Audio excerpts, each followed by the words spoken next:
Effect ന്യൂസിലേക്ക് ഇവർക്കും സുസ്വാഗതം. മതനിരപേക്ഷതയിൽ തൊട്ടുകളിച്ചാൽ വിട്ടുവീഴ്ചയില്ലാത്ത നിലപാടെടുക്കണം. ഇരട്ടത്താപ്പ് പാടില്ല, കാപട്യം പാടില്ല. എത്ര തിരഞ്ഞെടുപ്പുകളിൽ തോറ്റാലും മതനിരപേക്ഷത ബലികഴിച്ച് ഒത്തുതീർപ്പുകൾക്ക് തയ്യാറാകില്ലെന്നും വി.ഡി. സതീശൻ.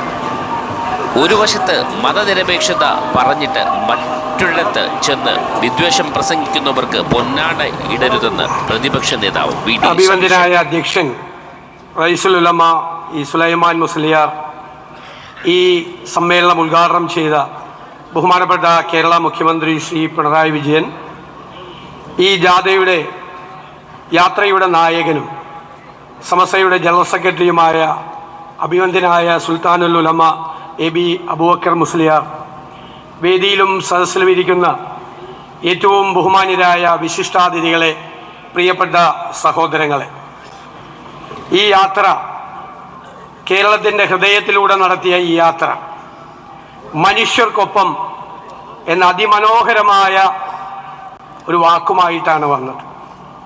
പരമകാരുണികനായ ദൈവത്തിൻ്റെ സൃഷ്ടിയാണ് മനുഷ്യർ. ആ മനുഷ്യർ മറ്റുള്ള ജീവികളിൽ നിന്നും വ്യത്യസ്തരാണ്. അവർ സമൂഹത്തിൽ ജീവിക്കുന്നവരാണ്, സൊസൈറ്റിയിൽ ജീവിക്കുന്നവരാണ്. അവരെ പാരസ്പര്യത്തിൻ്റെ, സ്നേഹത്തിൻ്റെ, സാഹോദര്യത്തിൻ്റെ ഹൃദയബന്ധം ആ സമൂഹത്തിലുള്ള എല്ലാവരുമായി പുലർത്തണം. മനുഷ്യനാകണം എന്നാണ് അതിനർത്ഥം.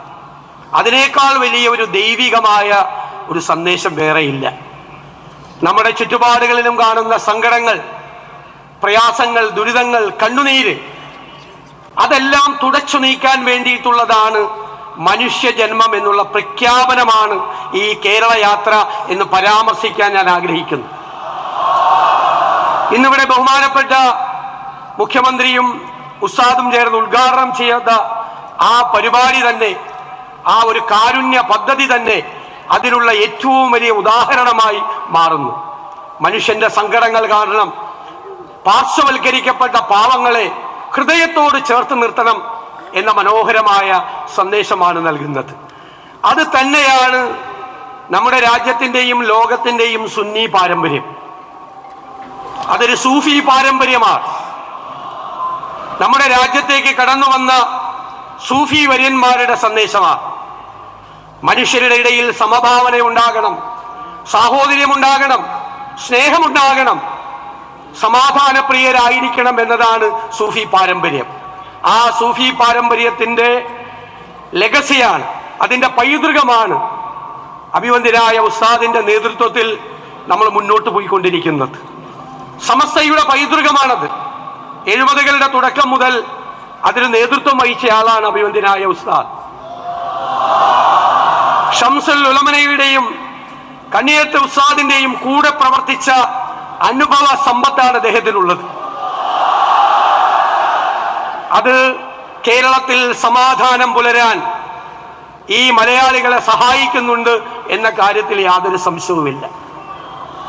10,000-കണക്കിന് മനുഷ്യർക്ക് സ്നേഹത്തിന്റെ സാന്ത്വനം നൽകിയ പ്രസ്ഥാനമാണിത്. അതിന് നേതൃത്വം കൊടുത്തയാളാണ് ഉസ്താദ്. എത്രയോ പേർക്ക് പാർപ്പിടങ്ങൾ, എത്രയോ പേർക്ക് സൗജന്യ വൈദ്യസഹായങ്ങൾ, എന്തുമാത്രം സഹായങ്ങളാണ് കഴിഞ്ഞ ഇത്രയും വർഷക്കാലം ചെയ്തത്, ഇപ്പോൾ ചെയ്തുകൊണ്ടിരിക്കുന്നത്, പുതിയ പദ്ധതികൾക്ക് വേണ്ടി രൂപം കൊടുത്തിട്ടുള്ളത്. അറിവിന്റെ വെളിച്ചമാണ് വിദ്യാഭ്യാസം, അല്ലേ? ഈ അന്ധകാരത്തിലേക്ക് വെളിച്ചം പകരുന്നതാണ് വിദ്യാഭ്യാസം. ആ വിദ്യാഭ്യാസത്തിലൂടെ ലക്ഷക്കണക്കിന് ആളുകളെയാണ് അറിവിന്റെ, വെളിച്ചത്തിന്റെ ലോകത്തിലേക്ക് ഉസ്താദിന്റെ നേതൃത്വത്തിൽ കൈപിടിച്ച് ആനയിച്ചുകൊണ്ടിരിക്കുന്നത്. അത് തുടരട്ടെ എന്ന് ഞാൻ പ്രാർത്ഥിക്കുന്നു. ഈ വേദിയിൽ വെച്ച് ഒരുപാട് കാര്യങ്ങൾ ചെയ്യാൻ ദൈവം അദ്ദേഹത്തെ അനുഗ്രഹിക്കട്ടെ, ഈ പ്രസ്ഥാനത്തെ അനുഗ്രഹിക്കട്ടെ എന്ന് ഞാൻ പ്രാർത്ഥിക്കുന്നു. നമ്മൾ ജീവിക്കുന്നത്, ഞാൻ സുദീർഘമായി സംസാരിക്കില്ല എന്ന് നിങ്ങൾക്ക് വാക്ക് തരുന്നു, ഇത് ഒരു പ്രത്യേക കാലമാണ്, കെട്ടകാലമാണ്. രാജ്യത്തുടനീളം സംഘർഷങ്ങൾ ഉണ്ടായിക്കൊണ്ടിരിക്കുക. ഒരു വിഭാഗം ജനതയെ ഒറ്റപ്പെടുത്തി ആക്രമിക്കാൻ ഒരു കൂട്ടർ ശ്രമിക്കുന്നു. ജാതിയുടെ പേരിൽ, മതത്തിന്റെ പേരിൽ ഭിന്നിപ്പുണ്ടാക്കി വിദ്വേഷ പ്രസംഗങ്ങൾ നടത്തി നമ്മളെ ശത്രുക്കളാക്കാൻ, അതിലൂടെ അധികാരത്തിലെത്താൻ, അധികാരം പിടിച്ചെടുക്കാൻ ചിലർ ശ്രമിക്കുന്നു. അതിനെതിരായി നമ്മൾ പോരാടേണ്ടത് തോളോട് തോൾ ചേർന്ന് നിന്നുകൊണ്ടാണ്. ഞാൻ സ്കൂളിൽ പഠിക്കുമ്പോൾ പണ്ഡിറ്റ് ജവഹർലാൽ നെഹ്റുവിനെ കുറിച്ചൊരു ലേഖനം വായിച്ചു, ഒരു പുസ്തകത്തിൽ. അതായത് വിഭജനകാലം, സ്വാതന്ത്ര്യം കിട്ടിയ ഉടനെ വിഭജനത്തിന്റെ സംഘർഷങ്ങൾ നടക്കുമ്പോൾ പ്രധാനമന്ത്രി നെഹ്റുവിനെ ഒരു ഫോൺ സന്ദേശം ലഭിച്ചു. ഡൽഹിയിലെ ജാമിയ മില്ലിയ സർവകലാശാല കത്തിക്കാൻ ഒരു സംഘം അക്രമികൾ പുറപ്പെട്ടു എന്നാണ് വാർത്ത. കേട്ട പാതി കേൾക്കാത്ത പാതി ആരോടും പറയാതെ ഒരു വണ്ടിയിൽ കയറി അദ്ദേഹം ആ സർവകലാശാലയുടെ മുമ്പിലേക്ക് എത്തി. സർവകലാശാല കത്തിക്കാൻ കൈകളിൽ തീപ്പന്തങ്ങളുമായി എത്തിയ അക്രമി സംഘം അതിന്റെ മുൻപിൽ നിന്നുകൊണ്ട് രോഷാകുലനായി നിൽക്കുന്ന ഒരു മനുഷ്യനെ കണ്ട് അന്തം വിട്ടു. അത് വേറെ ആരും ആയിരുന്നില്ല, ഇന്ത്യയുടെ പ്രധാനമന്ത്രിയായിരുന്നു. അവര് പിന്നോക്കം പോയി ഭയന്ന്. കുറച്ചു കഴിയുമ്പോൾ അദ്ദേഹം പോയി കാണുമെന്ന് കരുതി വീണ്ടും വന്നു. അപ്പോഴും ആ മനുഷ്യൻ ആ സർവകലാശാലയ്ക്ക് കാവലായി അതിന്റെ മുന്നിൽ നിൽക്കുന്നുണ്ടായിരുന്നു. ഒരു രാവും പകലും പട്ടാളത്തിന്റെ അകമ്പടിയില്ലാതെ, പോലീസിന്റെ അകമ്പടിയില്ലാതെ ജാമിയ മില്ലിയ സർവകലാശാലയ്ക്ക് ഇന്ത്യയുടെ മതേതരത്വത്തിന് കാവൽ നിന്ന പണ്ഡിറ്റ് ജവഹർലാൽ നെഹ്റുവിന്റെ രക്തമാണ് നമ്മുടെ സിരകളിൽ ഒഴുകേണ്ടത്. ആ പൈതൃകമാണ് നമുക്കിവിടെ ഉണ്ടാകേണ്ടത് എന്ന് ഞാൻ വിനയപൂർവ്വം പ്രാർത്ഥിക്കുകയും ആഗ്രഹിക്കുകയും ചെയ്യുകയാണ്. നമുക്ക് മതേതരത്വം പറയാൻ എളുപ്പമാണ്, പ്രസംഗിക്കാൻ നമുക്ക് എളുപ്പമാണ്. നമുക്ക് ഒരുപാട് കാര്യങ്ങൾ പറയാം. മതേതരത്വം ഒരു വശത്ത് പറഞ്ഞുകൊണ്ട് മറ്റൊരു വശത്ത് വിദ്വേഷ പ്രസംഗം നടത്തുന്നവരെ നമ്മൾ പൊന്നാടയിട്ട് സ്വീകരിക്കരുത്.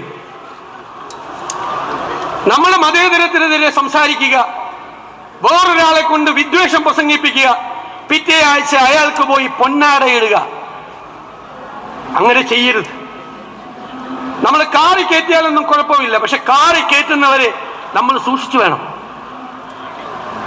അവര് വിദ്വേഷം പ്രസംഗിക്കുന്നവരിലാകരുത് എന്ന് നമുക്ക് ഉറപ്പുവരുത്തണം. അതിനെതിരായി ചെറുത്തു നിൽക്കാൻ, പ്രതിരോധം സൃഷ്ടിക്കാൻ ഒരു മനസ്സുണ്ടാകണം.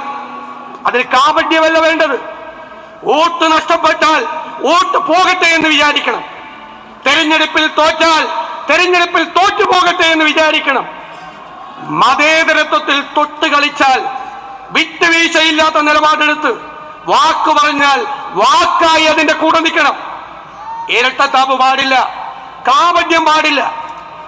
എനിക്ക് ഇവിടെ നിന്ന് നിങ്ങൾക്ക് തരാനുള്ള വാക്കതാണ്. തെരഞ്ഞെടുപ്പിൽ തോറ്റാലും നിരവധി തെരഞ്ഞെടുപ്പുകളിൽ തോറ്റാലും മതേതരത്വം ബലികഴിച്ചുകൊണ്ടുള്ള ഒരു കോംപ്രമൈസിനും തയ്യാറാവില്ല. അതിനേക്കാൾ വലിയ വാക്ക് ഈ മഹാസമ്മേളനത്തിൽ വെച്ച് നൽകേണ്ടതില്ല. നമ്മൾ കാരുണ്യത്തിന്റെ സന്ദേശവുമായി, സ്നേഹത്തിന്റെ സന്ദേശവുമായി എല്ലാവരും ഒരുമിച്ച് നിന്നുകൊണ്ട് ഈ വർഗീയതയ്ക്കെതിരായിട്ടുള്ള വൻമതിൽ നമ്മൾ ഉണ്ടാക്കും. സ്നേഹത്തിന്റെ വൻമതിൽ, പാരസ്പര്യത്തിന്റെ, സാഹോദര്യത്തിന്റെ വൻമതിൽ. പഴയകാല ചരിത്രത്തിലേക്കൊന്നും ഞാൻ പോകുന്നില്ല. പഴയകാല ചരിത്രമൊക്കെ പറയാൻ പോയാൽ നമുക്ക് ഒരുപാട് കാര്യങ്ങൾ പറയേണ്ടി വരും. അത് ഈ വേദിയുടെ മഹത്വം. അതിനെ സ്പർശിക്കാൻ, അതിന് വെള്ളം ചേർക്കാൻ ഞാൻ ആഗ്രഹിക്കുന്നില്ല. ഞാൻ വേദിയിലും സദസ്സിലും ഇരിക്കുന്ന എല്ലാവരെയും അഭിവാദ്യം ചെയ്യുന്നു. അഭിവന്ദ്യനായ ഉസ്താദ് നടത്തിയ ഈ കേരള യാത്ര, ആ സന്ദേശമാണ് കേരളത്തിലെ ജനങ്ങളുടെ മനസ്സുകളിലേക്ക് നൽകിയത് എന്നുള്ള സന്തോഷം പങ്കുവെച്ചുകൊണ്ട് എന്റെ വാക്കുകൾ ചുരുക്കുന്നു. ഈ മഹാസമ്മേളനം